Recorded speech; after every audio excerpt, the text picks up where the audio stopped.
Hello dear students, कैसे हैं आप सभी। आशा करती हूँ सभी ठीक होंगे, अच्छे होंगे और स्वस्थ होंगे। आईसीटी वर्चुअल क्लासरूम देहरादून में मैं समता शुक्ला आप सभी का स्वागत करती हूँ। और बच्चों, हम लोग का क्लास 12th में चैप्टर नंबर 1 ही चल रहा है, जिसमें हमने कल के सेशन में वेजिटेटिव प्रोपगेशन यानी कि कायिक प्रवर्धन के बारे में जाना कि कायिक प्रवर्धन यानी कि vegetative propagation are of two types, natural vegetative propagation यानी कि प्राकृतिक कायिक प्रवर्धन और कृत्रिम कायिक प्रवर्धन यानी कि आर्टिफिशियल वेजिटेटिव प्रोपगेशन। जो ये वेजिटेटिव प्रोपगेशन पार्ट है, ये आपका पौधों में पाया जाने वाला एसेक्सुअल रिप्रोडक्शन का ही एक पार्ट है। यानी कि पौधे में कुछ वेजिटेटिव पार्ट्स होते हैं जिन्हें हम कायिक भाग कहते हैं, और उन्हीं कायिक भागों से एक नई काया का यानी कि नए पौधे का निर्माण हो जाता है, यानी कि उसका एक नया संतति बन जाता है। और इस प्रक्रिया को हम अलैंगिक जनन की ही प्रक्रिया में एक पार्ट मानते हैं। हम लोगों ने नेचुरल वेजिटेटिव प्रोपगेशन के बारे में पढ़ लिया है, जिसकी बहुत सारी पद्धतियां मैंने आपको बता दी थी कुछ सेशंस में, जिसमें आपका पोटैटो का कंद यानी ट्यूबर में एक नया पौधा किस प्रकार से बन जाता है वो बताया। फिर आपको राइजोम के बारे में बताया था, कंद प्रकंद। फिर आपको कॉर्म के बारे में बताया था। फिर आपको बल्ब से कैसे बन सकता है। फिर आपका जेम्यूल फॉर्मेशन में किस तरह से बन सकता है। फिर आपको बता दिया गया था कि बल्बिल के फॉर्म में कैसे बन सकता है। फिर पत्तियों से भी आपका नया पौधा किस प्रकार से बन सकता है। जैसे आपका ब्रायोफिलम की पत्तियों में नॉच पाए जाते हैं, तो उन नॉच में ही जब अनुकूल परिस्थितियां आती हैं तो नया पौधा डेवलप होने लग जाता है। ठीक है। फिर तने से भी किस तरह से नया पौधा डेवलप हो सकता है नेचुरली। मेन पार्ट ये है कि इसमें प्राकृतिक तरीके से किस प्रकार से नया पौधा डेवलप हो जाता है, जिसमें मनुष्य का कोई भी योगदान नहीं होता। वो नेचुरल तरीके से ही अपना रिप्रोडक्शन कर पाते हैं। उसके बाद क्योंकि इंसान को ईश्वर ने क्या दिया है, माइंड दिया है, दिमाग दिया है, तो क्या करता है बच्चों, इंसान अपने दिमाग का यूज करके चीजों को कम समय में उसको क्या करना होता है, ज्यादा प्रोडक्शन करना होता है ना। तो इंसान ने दिमाग लगाया और आर्टिफिशियल वेजिटेटिव प्रोपगेशन स्टार्ट हुआ, जिसमें सबसे ज्यादा तौर पे पाया जाने वाला है कटिंग, उसके बाद फिर लेयरिंग, और उसके बाद बच्चों थोड़ा सा एडवांस आ गया ग्राफ्टिंग। ठीक। उसके बाद फिर हम लोगों का आर्टिफिशियल वेजिटेटिव प्रोपगेशन में एक आपको तरीका बताया था मैंने कल, जिसके बारे में हम बात कर रहे थे, वो था टिश्यू कल्चर यानी कि ऊतक संवर्धन के बारे में, जिसको हम माइक्रो प्रोपगेशन कहते हैं। तो कल मैंने आपको चित्र के माध्यम से वो साइकिल कितने स्टेप्स में कंप्लीट हो सकता है वो आपको समझा दिया था। आज चलिए स्मार्ट बोर्ड की तरफ और उसी के बारे में जानेंगे कि ऊतक संवर्धन किस तरह से होता है, इसके क्या फायदे हैं और क्यों ये ऊतक संवर्धन का ये तरीका अपनाया गया। स्मार्ट बोर्ड की तरफ चलते हैं और ऊतक संवर्धन यानी टिश्यू कल्चर के बारे में समझते हैं। हम लोगों का चल रहा है आर्टिफिशियल वेजिटेटिव प्रोपगेशन। आर्टिफिशियल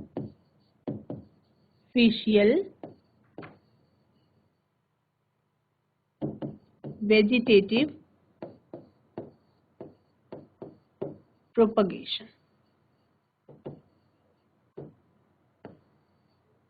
ठीक। अब इसमें बच्चों हम लोगों को ये जानना है कि आर्टिफिशियल वेजिटेटिव प्रोपगेशन का एक पार्ट मैंने आपको बताया था कल, जिसको हम कहते हैं सूक्ष्म प्रवर्धन यानी कि माइक्रो प्रोपगेशन। इसे ही हम क्या कहते हैं, इसी में एक पार्ट आता है जिसको हम कहते हैं माइक्रो प्रोपगेशन यानी कि सूक्ष्म प्रवर्धन। इसी को हम क्या कहते हैं, इसी को हम कहते हैं माइक्रो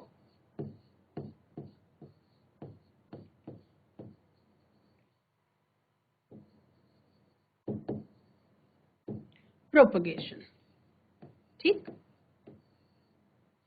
यानी कि और बच्चों इसी का एक नाम क्या है आपका, टिश्यू कल्चर। माइक्रो प्रवर्धन यानी माइक्रो प्रोपगेशन का जो तरीका है उसको हम कहते हैं टिश्यू कल्चर यानी कि ऊतक संवर्धन। क्या कहते हैं, टिश्यू कल्चर यानी कि ऊतक संवर्धन। क्या कहते हैं, ऊतक संवर्धन यानी कि टिश्यू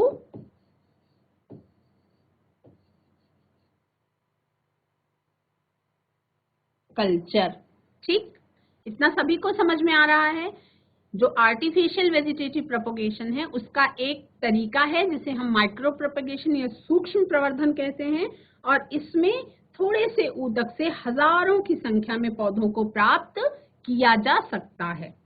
इस विधि में जिस पौधे से प्रवर्धन यानी कि प्रोपगेशन करना होता है, यानी जिस पौधे के नए पौधों का निर्माण करना होता है, उसके किसी भाग से टिश्यू का छोटा सा पार्ट अलग कर लिया जाता है और इस टिश्यू को जर्म फ्री एनवायरनमेंट दिया जाता है, यानी कि अजर्म परिस्थितियों में जो उसका सही संवर्धन माध्यम होता है, यानी कल्चर करने के लिए जो सही माध्यम होता है उसमें वृद्धि कराते हैं, और ये टिश्यू न्यूट्रिएंट्स का अवशोषण करके क्या करता है, वृद्धि कर लेता है, जिससे कोशिकाओं के बन जाते हैं गुच्छे, और उन कोशिकाओं के गुच्छों को हम क्या कहते हैं, उन कोशिकाओं के गुच्छों को हम कहते हैं बच्चों, उन कोशिकाओं के गुच्छों को हम उन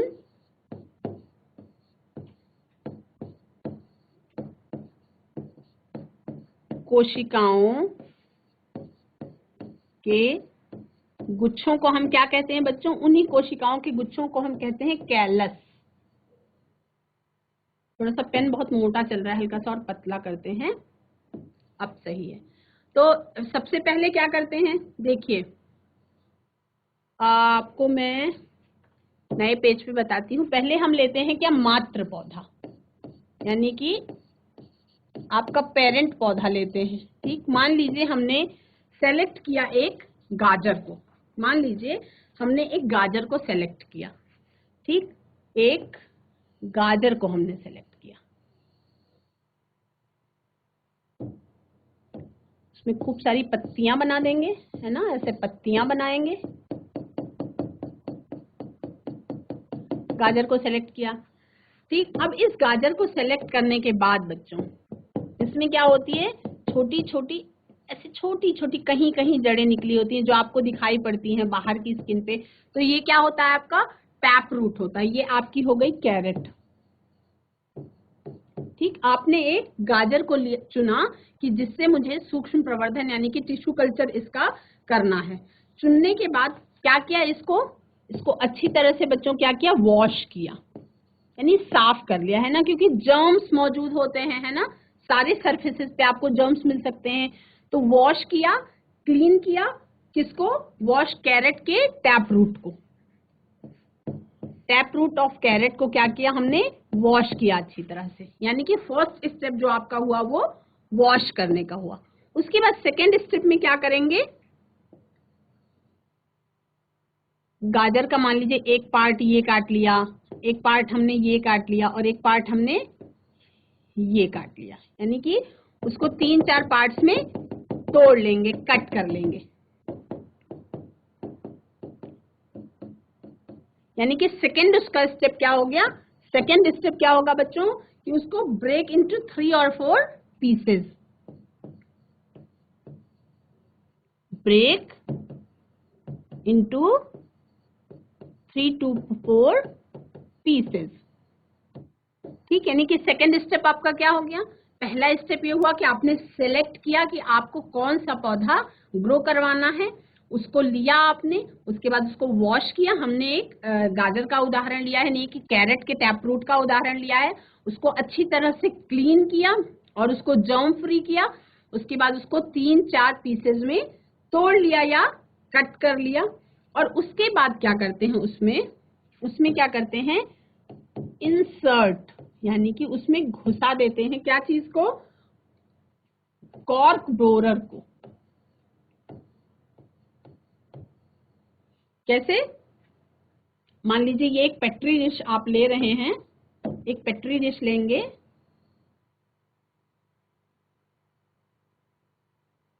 मान लीजिए ये एक पेट्री डिश है जिसमें कुछ माध्यम डाल दिया हमने, न्यूट्रिएंट्स डाल दिए।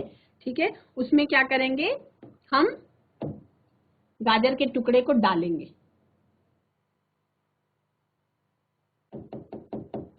ठीक। और इसमें क्या करेंगे, एक कॉर्क बोरर इंसर्ट कर देंगे, इसके अंदर हम एक कॉर्क बोरर को इंसर्ट कर देंगे।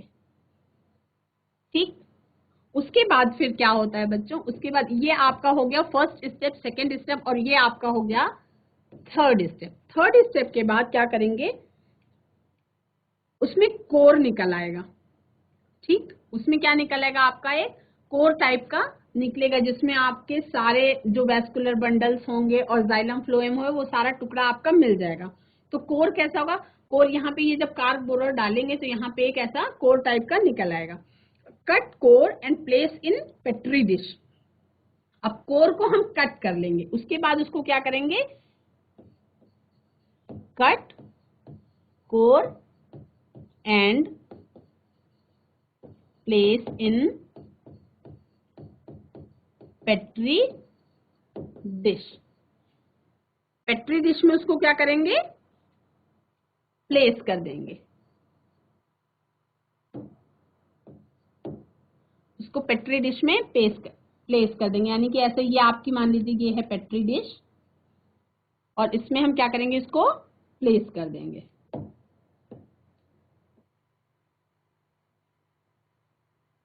ठीक, और इसमें वो अच्छा सा माध्यम, जिसकी हमें अनुकूल माध्यम, जिसमें न्यूट्रिएंट्स की मात्रा और सब कुछ होगी, वो मिलेगा।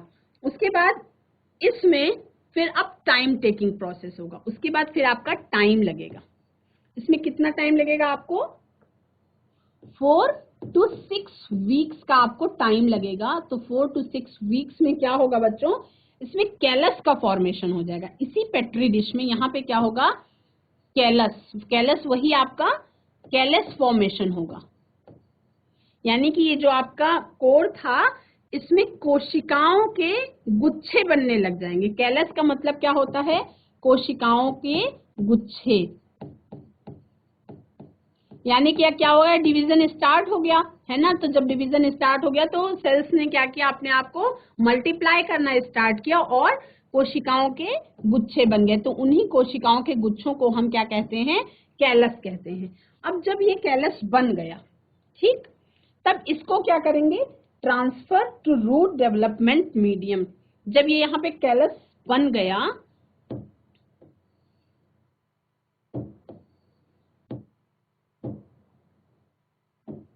आपका फिर से एक पेट्री डिश आई और इसमें आपका कैलस फॉर्मेशन हो गया।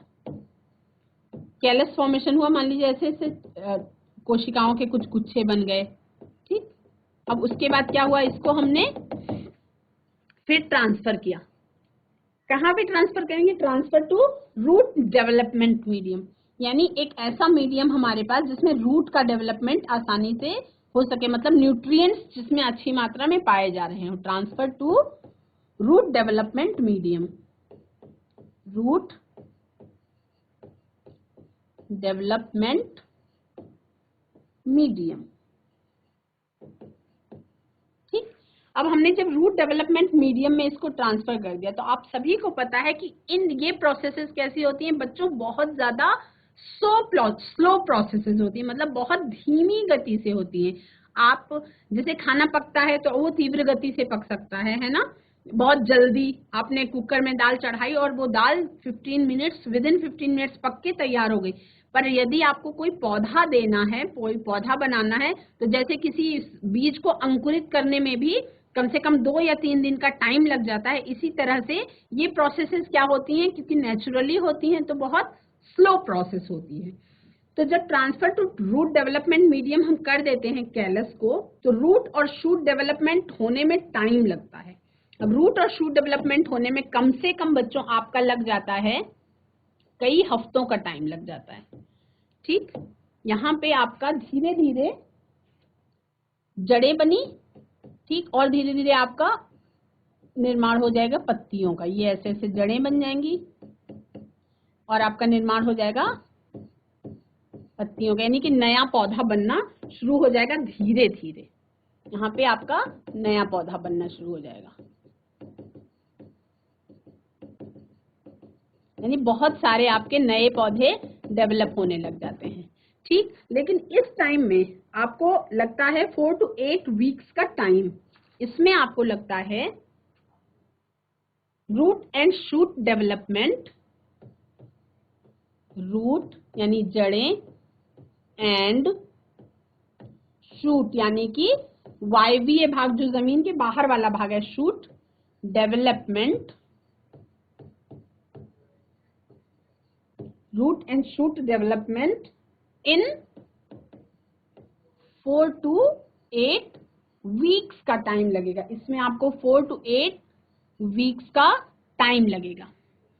ठीक, अब जब ये टाइम हो गया, आपका रूट और शूट डेवलपमेंट हो गया थोड़ा बहुत, फिर बच्चों क्या करता है, इसको आपको सॉइल में ट्रांसफर कर देना होता है। उसके बाद फिर आपको इसको सॉइल में ट्रांसफर कर देना होता है, यानी कि ये आपका मिट्टी से भरा हुआ गमला है, या आप जो आपके पास इस समय हम लोग प्लास्टिक के यूज पे रोक लगाने की कोशिश कर रहे हैं, तो हम क्या कर सकते हैं, जो भी प्लास्टिक बंद आपके पास चीजें आती हैं उनको आप फेंके नहीं, और उन प्लास्टिक के पैकेट्स को ऊपर की तरफ से कट कर दे और उसमें मिट्टी भर करके आप उसको भी पौधों के ग्रो करने के लिए यूज कर सकते हैं। उसको नदियों में फेंकने के बजाय आप उसको इस तरह से यूज कर सकते हैं। उसके बाद यहाँ पे क्या करते हैं, सॉरी, पौधा ग्रीन होता है तो मैं इसको ग्रीन कलर से बनाती हूँ।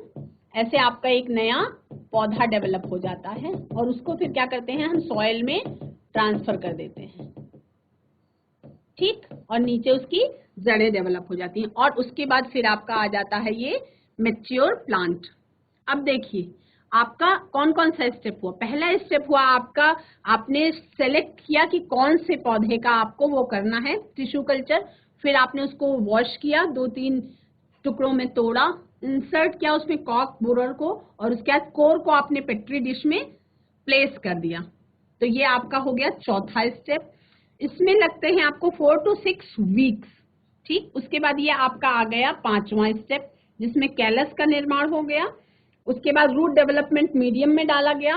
उसके बाद फिर वो डेवलप होने में आपका 4 to 8 वीक्स का टाइम लगेगा। ये आपका हो गया 6th स्टेप, और इसके बाद ये आपका हो गया 7th स्टेप, और 8वें स्टेप पे आपको ये पौधा मिल जाएगा।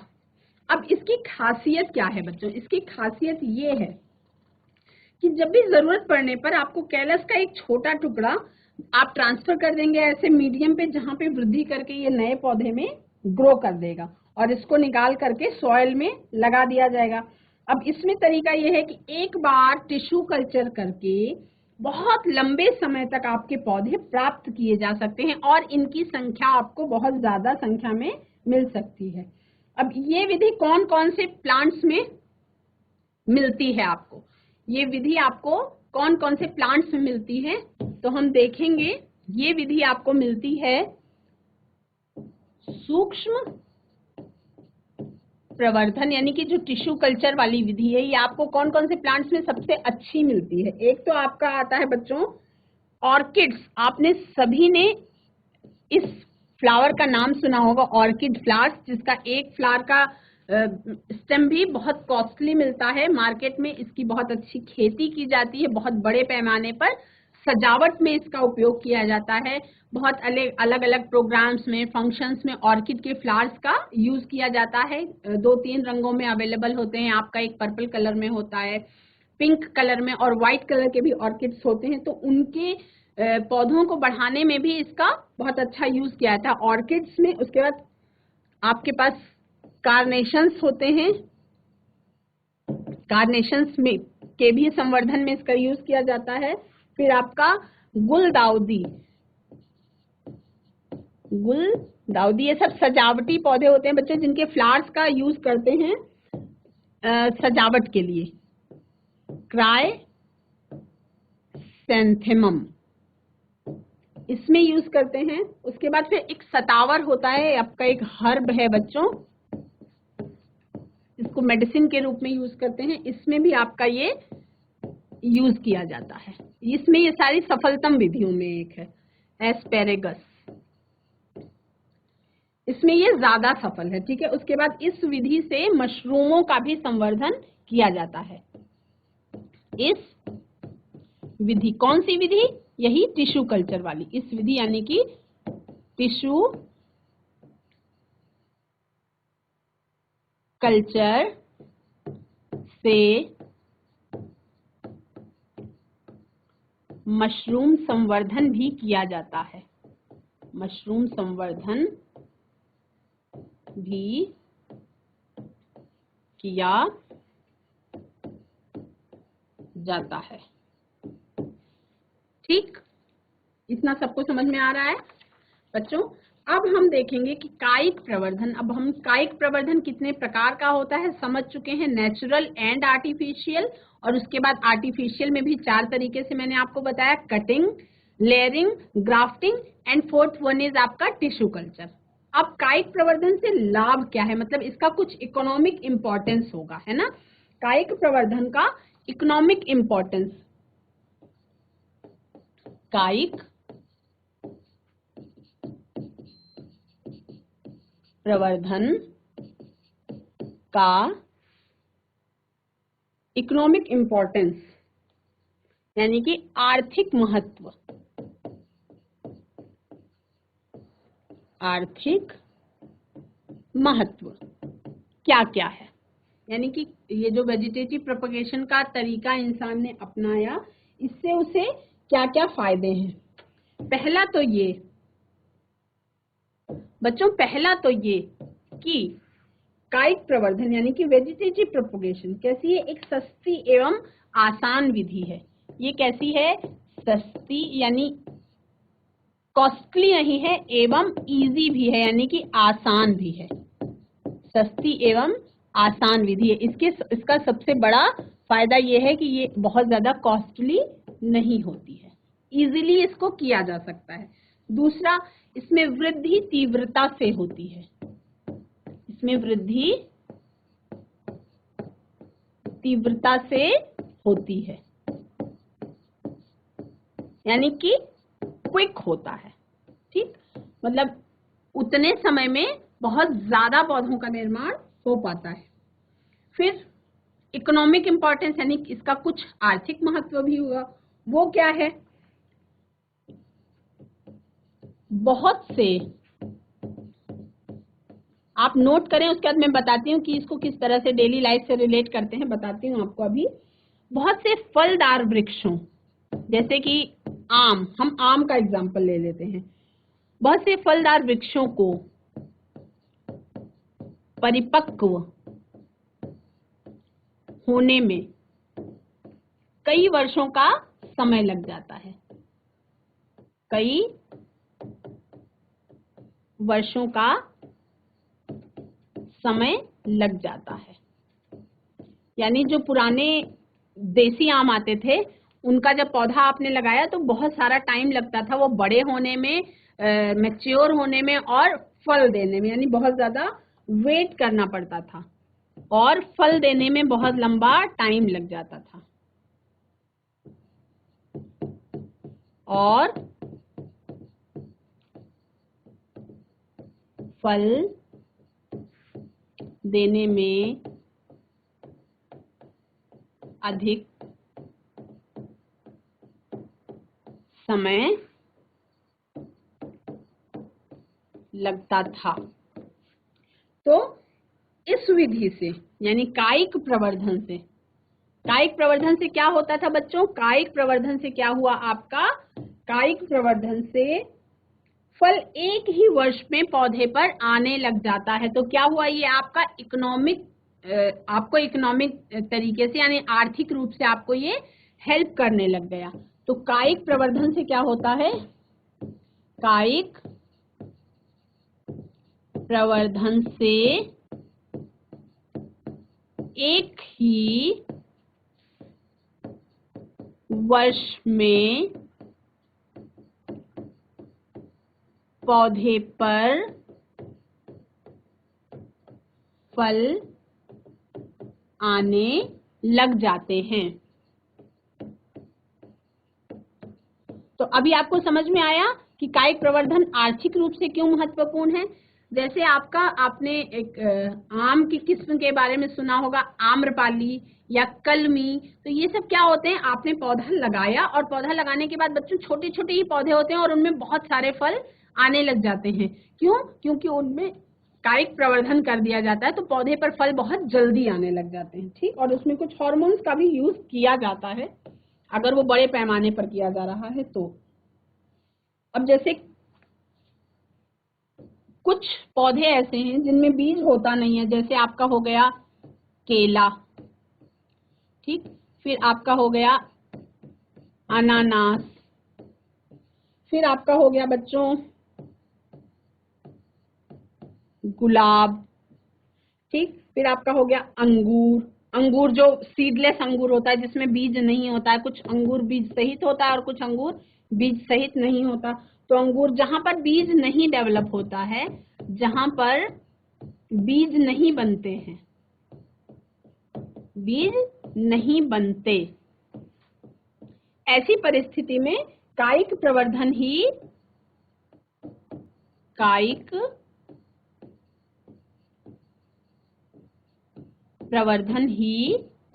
दूसरा पौधा बनाने का या प्रजनन का एकमात्र तरीका है, प्रजनन का एकमात्र रास्ता है।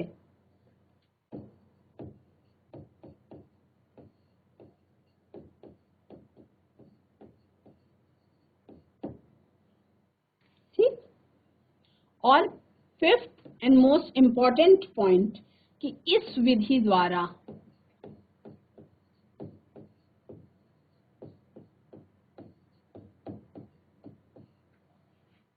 उत्पन्न पौधे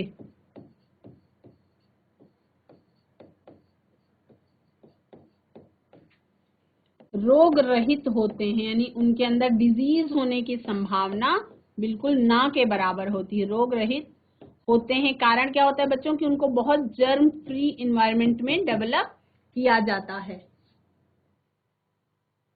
ये आप नोट कर सकते हैं, you can note in your notebooks also.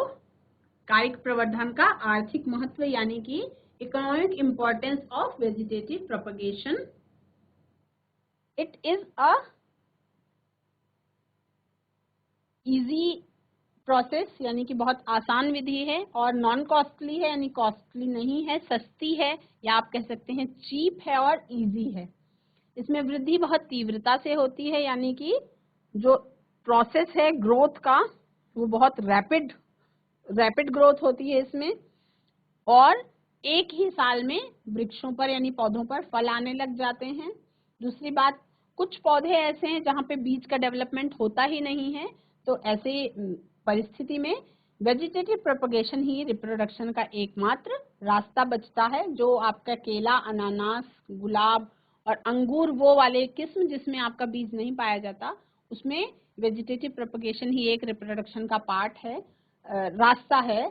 और उसके बाद फिफ्थ इसका सबसे इम्पोर्टेंट ये है कि इस विधि द्वारा जो पौधे उत्पन्न किए जाते हैं वो बिल्कुल भी डिजीज नहीं होती, मतलब उसमें डिजीज कॉजिंग जो एलिमेंट्स हैं, कुछ बैक्टीरिया हैं, जर्म्स हैं, उनको जर्मलेस करके फिर मीडियम दिया जाता है ना, तो वो रोग रहित होते हैं।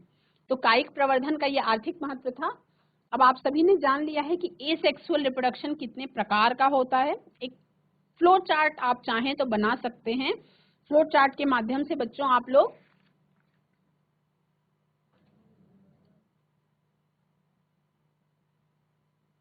एक फ्लो चार्ट बना सकते हैं हम सभी बच्चों, जिसमें आप ऐसे लिख लेंगे कि ए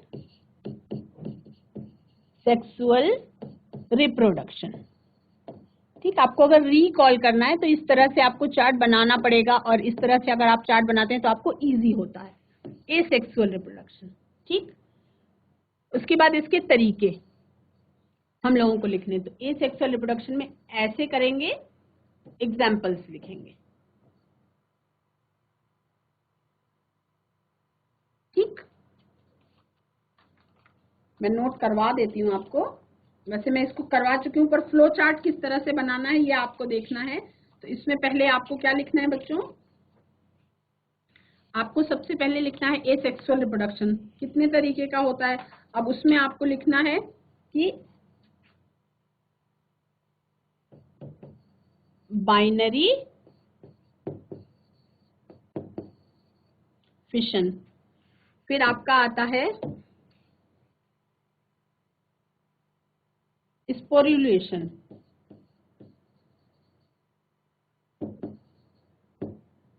उसके बाद आपका आ गया बच्चों बडिंग। उसके बाद फिर आपका आता था जेम्यूल फॉर्मेशन, यानी कलिकाओं के माध्यम से जो एसेक्सुअल रिप्रोडक्शन होता है। फिर आपका आ जाता था फ्रेगमेंटेशन। जैसे ही नाम आपको आप फ्लो चार्ट में देखेंगे तो आपको इजीली रिकॉल होगा कि आप क्या मतलब इसका क्या आपका इसका ब्रीफ में आपने क्या पढ़ा हुआ था। उसके बाद फिर आपका आता है रीजेनरेशन।